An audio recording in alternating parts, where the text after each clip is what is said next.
Hər şeydən ötürü bizi dəvət etdiyiniz, uşaqlarımız üçün yaratdığınız bu şans üçün mən özümü təqdim edeyim. Təranə Nəbiyeva, Train Brain Tədris Mərkəzinin rəhbəri və Türkiyənin Junior Robotics markasının təmsilçisiyəm. Biz bu il Train Brain və Junior Robotics olaraq Azərbaycanın ilk FRC komandasını, yəni sizin də vurğuladığınız kimi First Robotics Competition olan komandamızı yaratdıq və aprel ayında 23 nəfərlik şagirdlə New Yorkda, Manhattan'da yarışmaya gedəcəyik.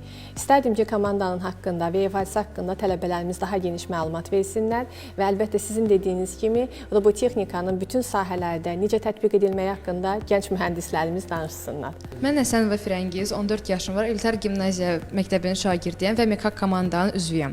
Bugün sizlərə komandamız haqqında danışmaq istəyərdim. Komandamızın adı Mekakdır. Yeni mexanik hacker sözlərindən yaranıb. Komandamızın nömrəsi 9030, çünki biz dünyadakı 9030-cu komandayıq, amma Azərbaycandakı ilk komandayıq. Bizim komandamız müxtəlif məktəblərdə oxuyan 23 şagirddən ibarətdir. Salam, mən İbrahim Məhudiyevəm, Mekak komandasının proqramlaşdırma kapitanıyam və sizlərə FRC haqqında məlumat vermək istəyirəm. FRC, yəni First Robotics Competition, dünyada ən böyük ilk 4 robot texnika yarışmalarından biridir və FRC-nin baş sponsoru və tema açıqlayıcısı NASA-dır.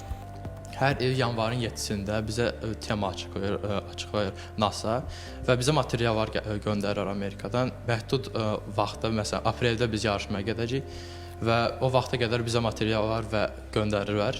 Biz o materialları bir dənə robot qurmalıyıq. Salam, mən Yusuf Şükürlüyəm. Mekakın mexanik komandasının kapitanıyam. Təbii ki, biz bir robot düzəltməyi, amma robotların öz şərtləri də var. O şərtləri də ki, robotun maksimum boyu 189 cm-dir və maksimum həcmi 56 kq-dır.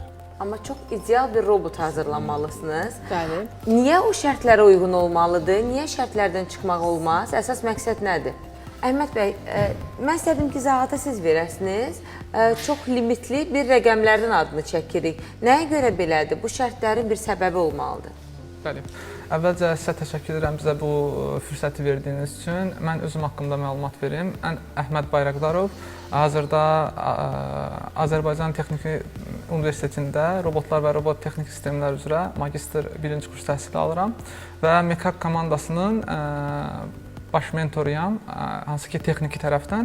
Uşaqlara komanda qurulandan bəri elektronikanı, 3D dizaynı, mexaniki hissələri izah eləyirəm.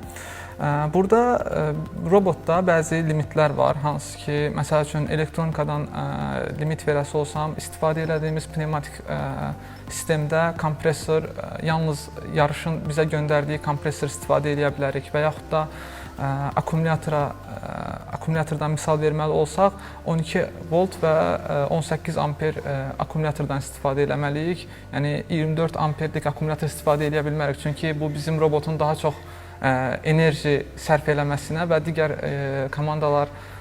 komandalardan daha avantajlı olmamıza gətirib çıxarır.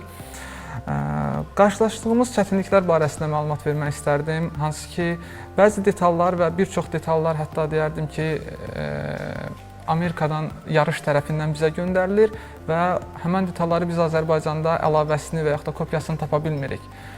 Və yarışın şərtlərində də çox sərtdir, hansı ki, biz özümüz burada tapdığımız detallardan da istifadə edə bilmirik hətta. Bu isə bizə çox böyük maneə törədir. Elə 4 gün əvvəl bizdə